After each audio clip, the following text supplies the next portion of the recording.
guys, welcome. Today I want to talk about creating our own magic in our lives. Now, the reason why I started thinking about this is because I've been at this kids camp where I've been working with young kids to middle-aged kids. And today we were running through some things and I was like, hey, do you want to do this again? And I had quite a few of them go, no, blah. And that always annoys me when that happens because I'm like, you're kind of volunteering to be here. So why would, doing the activity that you signed up for be a chore to you? It seems like should be fun to them. And so then it made me think of Hermione Granger from Harry Potter. Now, in Harry Potter, the first book, Hermione, Harry, and Ron, they go on this little adventure, and it's a little scary. And I mean, it's towards the beginning of the book. They're not used to going on adventures because it's, first book.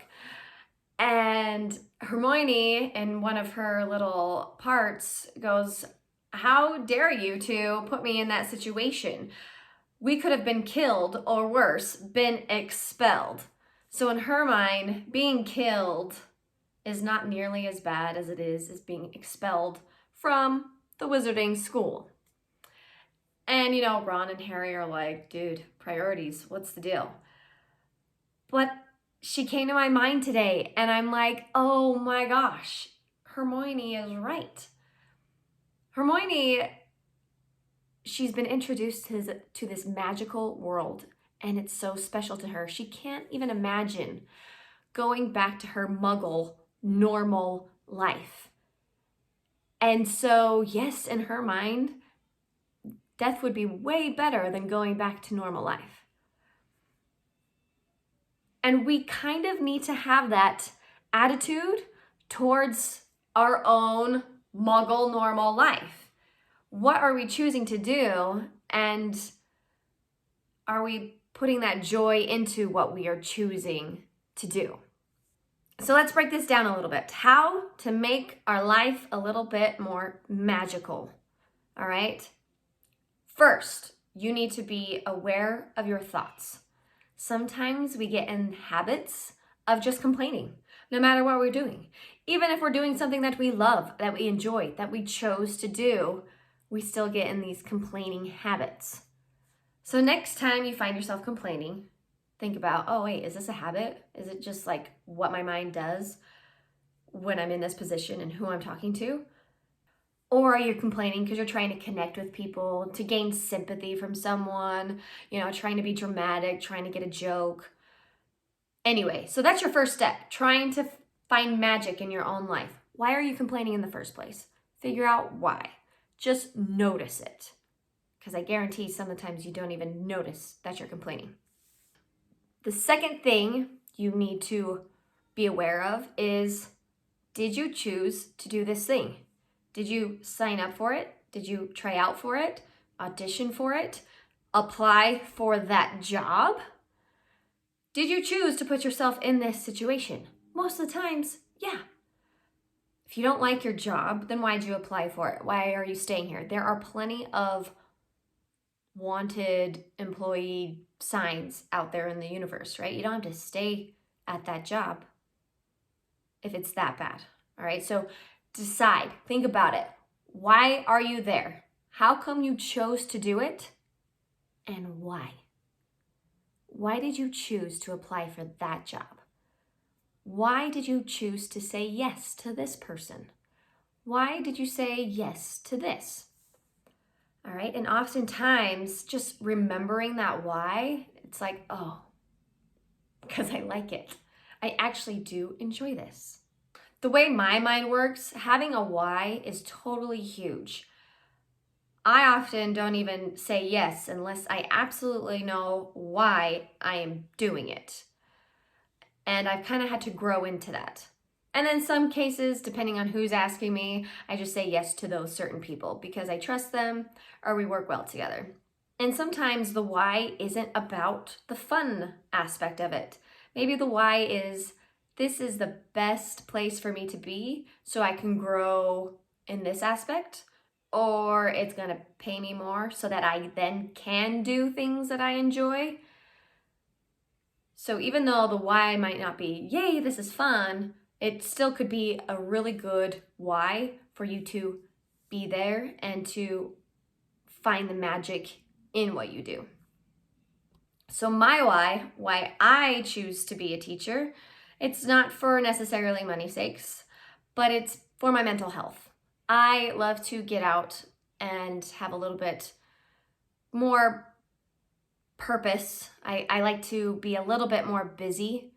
I just like to get out of the house. It's for my mental health. And that is a huge why for me. In college, there were certain jobs that weren't like glorious, but a why for me was that it worked with my schedule and things like that. So decide your why. If you don't know why you're choosing to do certain things, maybe you shouldn't do them. Maybe you should find something else with a better why. And sometimes your whys change. Maybe you just grow out of the why I'm doing this. Maybe it's I did it for the fun and it's not fun anymore. And that's fine. You can drop it. Maybe the why is because I needed it for money and you found a new way. Drop it, right? Your whys can change, but to be conscious of it, that's important. Because the minute you know why, then the stressors, the annoyances, they don't seem so big anymore. They become a little bit smaller because your why is so strong. And when you're not worried about the stressors and the annoyances, then that's when the magic can start to filter in again. Why do I do this? Oh, this enjoyment. Oh, I am actually acknowledging this enjoyment. And now that I'm like focusing on it, I can actually feel it. I can, experience it more, experience it better, whichever. All right, the third thing you need to remember, how to bring magic into your life, is that hard work brings the magic.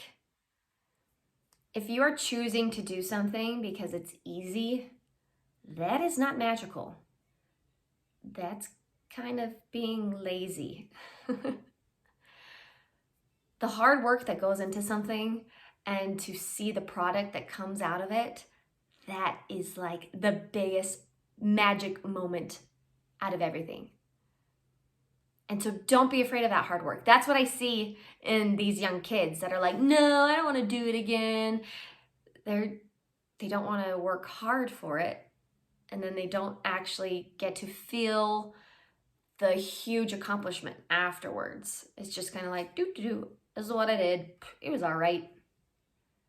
But the harder you work, the more effort you put into it, because you can control your attitude and your effort, the more effort you put into it, the more you get out of it. And I've talked about this before, especially if you've had a one-on-one conversation with me, especially if you've been in any of my shows. You have to put in the work. That is the true magic.